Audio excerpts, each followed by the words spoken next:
Hi, Marisela. How are you doing? Hi, Gavin. I'm doing well. Very Thank good. you. Okay, well, I'm here with Marisela Miranda, and we're so pleased that she's joining our team at Stella Maris Academy in San Francisco.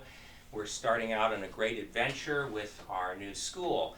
And so, in a series of postings, we've been talking a little bit about the support of different members of the community. We've been talking about the uh, benefactors who've come to our school, and so now we feel it will be a great opportunity to talk with our teachers about their background, their love for Catholic education, and their experience. Maybe we should begin by talking a little bit about your background. What brought you to teaching? Absolutely, Gavin. That's a great question. When you think of God and your relationship with God, sometimes it's you that pursues God, and sometimes it's God that pursues you. And I feel like teaching was that latter part for me. It was the teaching that chose me in a way. So after graduating from Thomas Aquinas College with a liberal arts degree, I didn't know I wanted to be a teacher, but I landed at St. Monica Academy in Pasadena, and I applied for a fifth grade teaching position. And slowly throughout the years, that's how I became immersed in the teaching world, in the classical curriculum world. And slowly, I loved it, and I loved the mission. So that's how it came. Wonderful. Okay, so I think many of us have had that experience as a teacher that it has called us rather than we sought it out necessarily. Tell us a little bit about who inspired you to become a teacher. Did you have a particular teacher who was important in your development, a family member, anybody who was really important in developing your vocation as a teacher? So I would speak generally. I was raised in a parochial Catholic school environment, and I remember all of my teachers, Sister Carol in first grade, and the rest of my teachers. They were certainly important, helping me to read. And I remember this one instance where, using my finger to learn to read. And I'd say as a whole, they definitely did have an impact. Not one in particular, but as a whole. And a lot of my older siblings as well are teachers, so I grew up in that environment, and I was around what they were doing when they would have grading to do at home or what they would need to work on in the classroom. They would come home and share stories, so I was absolutely immersed in that environment. How about in your college experience? Was there any teacher, perhaps at Thomas Aquinas, who inspired your love of classical learning and the desire to give that back to students? I would say one of the most inspiring teachers at Thomas Aquinas College was Mr. Wadzinski. He was my senior teacher for seminar, and that's when we just read great works of literature and we discuss them. The teacher will pose a question and we'll discuss that, and we'll ponder the why, ponder what was the intent of the author when we're looking at original texts. So it's very interesting to dive into those worlds, but be led into a truth with the guidance of a teacher that's not going to give the answer flat out, but is going to let you ponder it and come to it. And I really enjoyed that experience, and it's something that I practice with my students as well in the classroom. We read excellent works of literature, and when we read them, for instance, let's see, we just finished reading Where the Red Fern Grows, and that's a beautiful story of the virtue of perseverance and hard work and determination. And we'll ask questions, we'll ponder the why.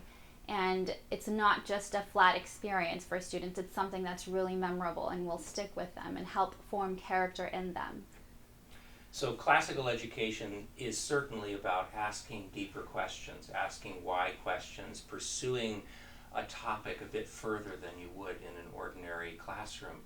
Tell me a little bit about what are some of the other hallmarks that you see as a classical educator are central to the distinctiveness of your teaching vocation. What I see as distinctive for Catholic classical education as opposed to public Common Core education, I feel at the heart of it is why teachers are doing what they're doing. Why are we doing this? And I feel that within the Catholic classical setting, we know that the why is not just to teach new facts and information, but it's to stir the heart and the imagination, and it's to form character, it's to form virtue. And I feel that in public education, with Common Core, the standards all end in observable goals, and yes, okay, you can be a contributor to society with an excellent mind, but where is the character, where is the virtue, where is the heart and the imagination and the creativity? And that's what I feel is distinctive for a Catholic classical education. Maybe we could pursue that a little bit further. Sure. There's an old expression, character counts. And as classical educators, we understand that that's true. But I think parents are beginning to see the importance of that. We know in California that the Common Core movement has now moved on to the inclusion of social and emotional learning as a key goal for educators in the state. And of course, we've known about the importance of emotional intelligence and character and virtue for a very long time in classical education. So how does character count? How does it make a difference? Have you seen it in your students, in your present students, but have you also seen it in graduates who've maybe come back over the years, that character education has given them something different, something special? I would say, Gavin, yes, character counts. And when I'm teaching the students in the classroom, it's a daily thing that I'm aware of, and I'm teaching not only that their ability to memorize or their ability to learn new facts and information for math, for instance, but character does count. So how are we forming students so that when they're in middle school, when they're in high school or college, they're able to have grounded conversations, they're able to recognize beauty and truth, they're able to stand up for their religion and defend it. And it does happen. And when I see my fifth graders grow up and graduate from high school and enter the Naval Academy or Notre Dame, or when I hear parents come back and tell me, you know, my student at this, even if it's a Catholic university, he had the courage to stand up for his faith because of his training, because of the training he received in his Catholic classical school. That makes me really proud of the work that I'm doing and helping to do and forming these children. There are two words that come to my mind as we're talking about this. The first one is wonder, that we want to engage students and stimulate wonder in them, and that's going to be helpful to them to experience the joy of learning throughout life. And the other word that, in what you were saying, that really echoed in my mind was perseverance. We know that children are going to struggle. We know that we hope for many good things for them in life, but we know that there will be struggles. So how do you feel that classical education provides for those two things in a way which is distinctive, both wonder and perseverance? As humans, we're all going to struggle. It's part of our human nature. And I think it's really important to instill that virtue of perseverance, because even look at the greats, the saints. St. Peter fell and he rose again. And for children, I think a great way to lead and helping them to remember that there is grace is to lead with love, right? So St. Edith Stein says, do not accept as truth anything that lacks love, and do not accept as love anything that lacks truth. So I feel it's really important to lead with love and lead as Jesus would. We're not going to judge these children if something happens. We're going to love them, and we're going to try to help them grow as much as they can when they're in our care. So you mentioned Peter, and even Peter fell down and got up from that. And I think that's an experience that we're very profoundly aware of during Easter now when we're reading the Acts of the Apostles. And for me, when I've been teaching religion with middle schoolers, the opportunity to expose them to the humanity of Peter and of Paul has for me been a very important moment as a teacher, where I've been able on occasion to get through in a way that I haven't been able before. Do you have some of those teachable moments that come to mind where, in working with students in a classical Catholic school, you said, wow, that, even I couldn't have expected something like that, and look at what they did? Absolutely. I want to say my favorite subject in the 5th grade is teaching writing. It's a great opportunity to stir the imagination and to really help students be creative and help them write more than they thought they could or were capable of. So when I have parents who come back to me and say, my high school student is still pulling out your writing techniques that she learned in 5th grade, it's really rewarding to hear that. And other teachable moments with regards to the spiritual life of my students. During parent-teacher conferences, I've had parents express wonder and express wonder about the fact that their children, even when they're at home, are practicing, oh, Miss Miranda says the Angelus right before we go to lunch, we should do this. Or, oh, Miss Miranda in the classroom, when there's an ambulance, will say a prayer for them. Maybe there's no one to help pray for them. So there are the little things, which I think are really crucial and important when they're young, that help form character and help instill that virtue. And that's going to stay with them. They might not remember every academic fact that they've learned, but they'll remember the important virtues. So in talking to you and also talking to people about your teaching, I've learned that the Daughters of the American Revolution essay contest is really an important part of the writing development you've been doing with students. And I understand you've done some very unique things there in terms of having the students experience American history in a more tangible way in order to get into the writing process. So is there anything you could tell us about that experience of helping students to write about American history by bringing it alive? Yes, so I feel as humans, we learn by doing, and repetition is the mother of learning. So over and over again. Also, if we experience something firsthand, that gives us a different view of what we're learning. So for the Daughters of the American Revolution, they host an essay every year for 5th grade and 8th grade. It's open to any student in America. And our 5th graders participating in it, they have for the last 11 years. And the topic varies. It could be tied in with a historical moment in time or an anniversary.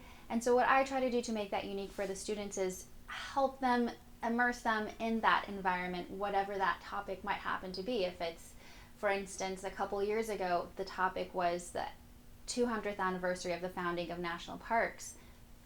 We went to Channel Islands and we were literally in the beauty of God's creation, and it was a beautiful experience. And the students were able to write from that experience, from that creativity, from those moments that they were imagining themselves in that national park.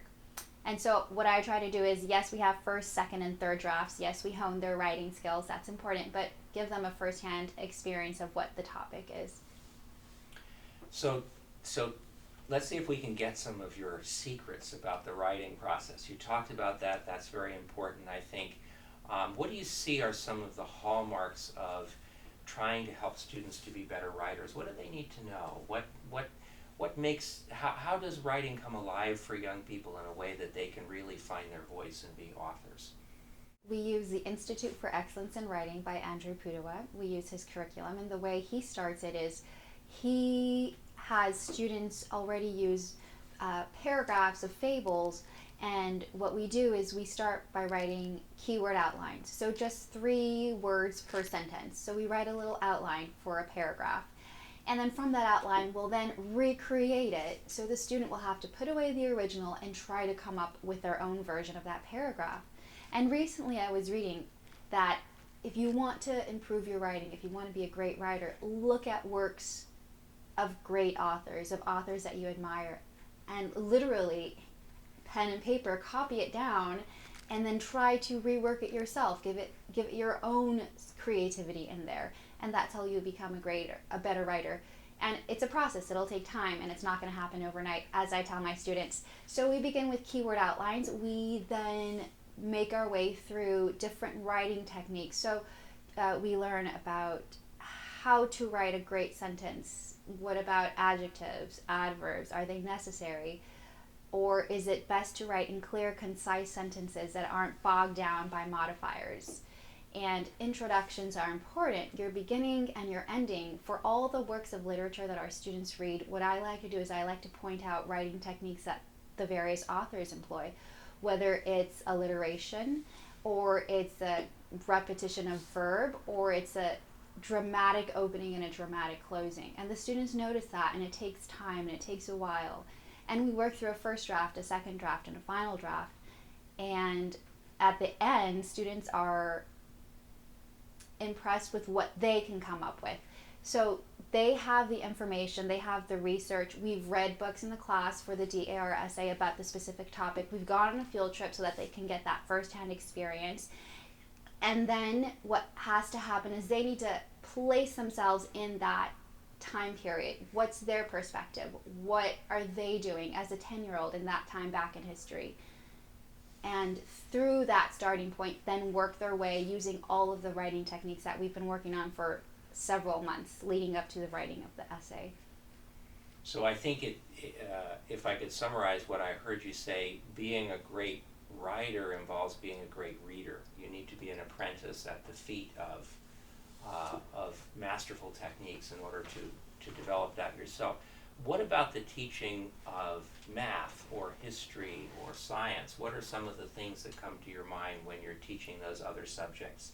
So when I'm teaching math, or any subject, I go into it with an overabundance of enthusiasm. If the students see that you're enthusiastic about it, and I am, I just make sure to up it a little bit, they're likewise going to be, oh, why is my teacher so interested in this? Maybe this is something fun. Facts, math facts that might otherwise not be interesting, you can turn that around and make it so that it is something that's interesting. So what's coming to mind is for math, when my students have to work with fractions or cross things out, I kind of use my own words and I'll say, okay, it's time to draw a magical arrow. And so then just giving it a fun aspect for math really works. For science, hands-on experiments are really great. We just had an experiment of mixing baking soda with vinegar and watching the chemical reaction with the gas that comes into the balloon. And it was a great reaction from the students. So our control was doing the same thing, water and baking soda into the balloon, no new substance formed, no gas. And then when they saw the gas pop into the balloon, there was a big collective, there it is. So that's really important for science for me, trying to get those hands-on experience for the students. Great, that's wonderful. Well, sometimes I think that our students imagine that when the doors to the school close for the day, that there's a closet somewhere and the teachers are tucked carefully in the closet, and then you come out and it's a new school day. But in reality, we have our own lives, and we have things that we like to do outside of teaching. So what are some of the things that you like to do when you're not busy teaching students? When I'm not busy teaching students, I enjoy actually teaching dance outside of school. So I'm also a dance teacher. I teach tap and ballet. I've been taking that since I was 8. And one of my tap teachers, Bill Bartlett, he recently passed away, but he passed on to me his style of teaching. And I think the way you teach something is really important. For tap dancing, his encouragement, his positivity, his patience was really helpful for me. And so that's how I continue the tradition of teaching dance. I also enjoy going out in nature and hiking and being outdoors. Great. Wonderful. So tell us a little bit about why you're excited about joining Stella Maris Academy and being a part of this great project of starting a new classical integrated Catholic school in San Francisco. I am absolutely excited to be a part of the Stella Maris Academy community. I think we're at the start of what is going to slowly be more and more Catholic schools switching their curriculum and turning that into a classical curriculum. And that's what's really exciting for me about this school. It's in the heart of San Francisco. We're going to get the opportunity to work with children who are going to grow up in this city and potentially change this city for the better. And they're going to have an influence and an impact that they otherwise wouldn't have the opportunity. And slowly, you see more schools popping up that have a classical curriculum. I was recently talking to a friend who teaches at a school in Long Beach, and it's the same thing. We're at a classical school, and we're having this opportunity to form students in the city, and they're going to have an amazing impact. So I'm really excited to be part of this community. Marisela, thank you so much for talking with us today. You're welcome. We'll be talking with other teachers in the near future, and thank you so much for joining us today to talk about Stella Maris Academy.